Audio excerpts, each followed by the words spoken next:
देवी, उन्होंने एक सवाल उठाया। उन्होंने कहा कि अगर सीएम नीतीश से सरकार नहीं संभल रही है तो बेटे निशांत को आगे लाना चाहिए उनको। कि नीतीश कुमार जी को बीजेपी ने हाईजैक कर लिया है और बीजेपी चलने नहीं दे रही है जदयू को। और जदयू को लोग देखे कि आज एक एमएलसी यहाँ ज्वाइन किए।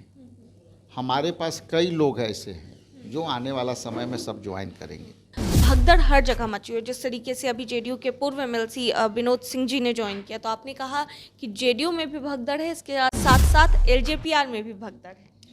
ये विशुद्ध रूप से बीजेपी से सब डरे हुए लोग हैं। इसलिए हनुमान जी का जो है एकदम आत्मशक्ति कभी कभी जाग रहा है और वो जागेंगे तो पूरा फात करेंगे। किनकी लंका में कूदेंगे ये किसी को पता नहीं। बड़ा दावा कर रहे हैं सर आप। आने वाला समय में देख लीजिए। एक आखिरी सवाल है, क्योंकि ये भी चर्चा हो रही है कि मैनिफेस्टो भी जारी किया जा सकता है। राहुल गांधी जी के भी आने की बात कही जा रही है। क्या ऐसी डेट आज फिक्स कर लेंगे और बड़ा धमाका करेंगे।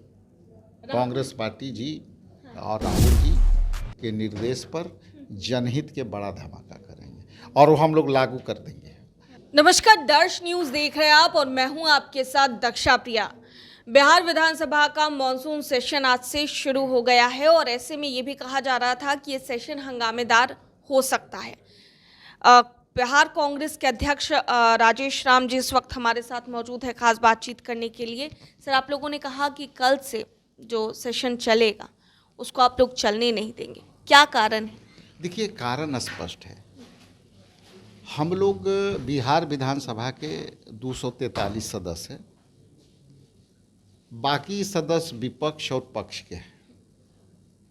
दो घटनाएं बहुत जोरों से बिहार में है। एक घटना तो ये है कि एसआईआर पर जो वोटर पुनरीक्षण का काम चल रहा है उसमें प्रमाणिक तौर पर अभी आया है कि 35 लाख नामों कटने वाली है। मेरा दावा है कि 35 लाख नहीं, ये 2 करोड़ के आसपास होगा, क्योंकि 20% वोटर को नाम हटाने की बातें हम इलेक्शन कमीशन के मुंह से सुने हुए हैं। तो हमारा कंसर्न था कि बिहार विधानसभा में जो स्पीकर साहब हैं और सरकार है उसके साथ हमने आग्रह किया, विपक्ष के लोग, इंडिया गठबंधन के, कि ये 2 मुद्दे, गुंडाराज जिसमें लॉ एंड ऑर्डर खराब है, बलात्कार की है, हत्या है, लूट है, पुलिस को लोग भी रोड पर कूट रहे हैं, बीजेपी के लोग ही कूट रहे हैं, तो इस पर एक विस्तारित चर्चा हो। सदन चूँकि ये अब इसके बाद सीधे इलेक्शन होगा तो सरकार को इस पर अपना पक्ष रखने का मौका भी देना चाहिए और विपक्ष को भी अपनी सवाल को मौका मिलना चाहिए। अच्छा, आज बिहार सरकार में की पूर्व मुख्यमंत्री राबड़ी देवी, उन्होंने एक सवाल उठाया। उन्होंने कहा कि अगर सीएम नीतीश से सरकार नहीं संभल रही है तो बेटे निशांत को आगे लाना चाहिए, उनको सीएम बनाना चाहिए। देखिए, ये इस तरह से बात है कि नीतीश कुमार जी को बीजेपी ने हाईजैक कर लिया है और बीजेपी चलने नहीं दे रही है जदयू को।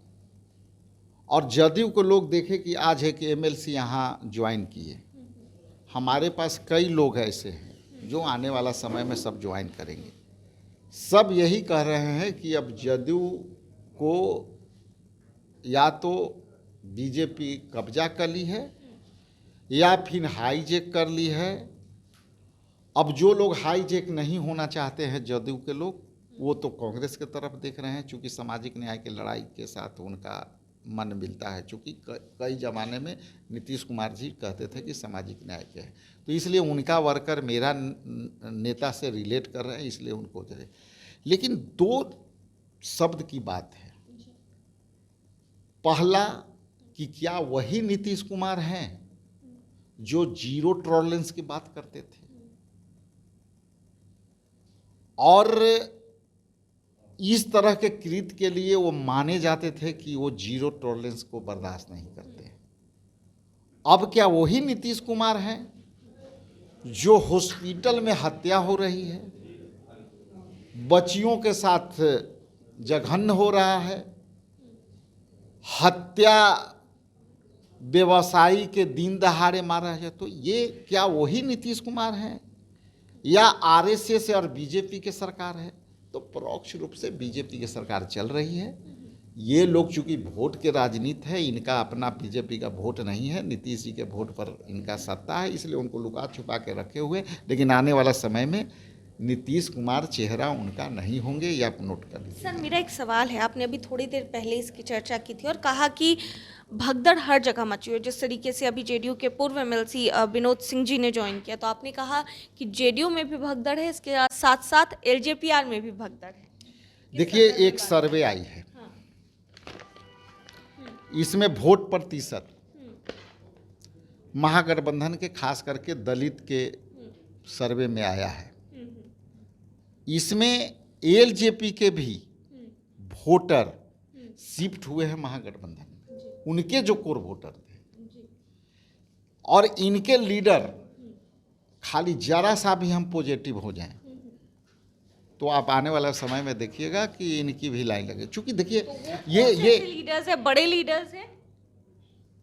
अरे बड़े लीडर अभी बता देंगे तो उनको रोक देंगे लोग। यहाँ विश्वास हो अविश्वास की बात है।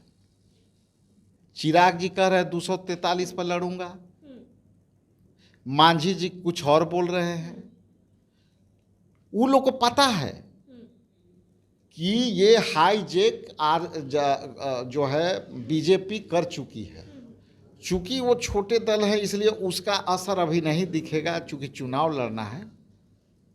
ये विशुद्ध रूप से बीजेपी से सब डरे हुए लोग हैं, इसलिए हनुमान जी का जो है एकदम आत्मशक्ति कभी कभी जाग रहा है, और वो जागेंगे तो पूरा फात करेंगे, किनकी लंका में कूदेंगे ये किसी को पता नहीं। बड़ा दावा कर रहे हैं सर आप। आने वाला समय में देख लीजिए। अच्छा, एक आखिरी सवाल है, क्योंकि ये भी चर्चा हो रही है कि मैनिफेस्टो भी जारी किया जा सकता है, राहुल गांधी जी के भी आने की बात कही जा रही है, क्या ऐसी चीज़ें हैं?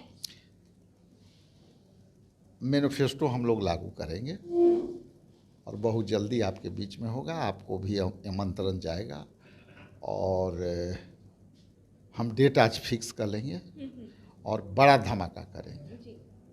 कांग्रेस पार्टी जी और राहुल जी के निर्देश पर जनहित के बड़ा धमाका करेंगे और वो हम लोग लागू कर देंगे। हमारा नेता बोलता नहीं है, करता है और बाद में रिजल्ट दिखता है। कई ऐसे कारण हैं, इसलिए मैं अंत में इतना ही कहूँगा कि देखिए आगे आगे होता है क्या। चलिए, बहुत बहुत शुक्रिया सर बातचीत के लिए। तो हमारे साथ बिहार कांग्रेस के अध्यक्ष डॉक्टर राजेश राम मौजूद थे और बड़ा दावा करते हुए भी नजर आए हैं। एसआईआर को लेकर के क्या कुछ कहते नजर आए। बिहार विधानसभा का जो फिलहाल मॉनसून सत्र आज से शुरू हुआ है, ये आने वाले दिनों में किस तरह का रहेगा, तमाम चीजों पर चर्चा हो रही थी। कैमरा पर्सन शशि के साथ मैं दक्षा प्रिया, दर्श न्यूज पटना।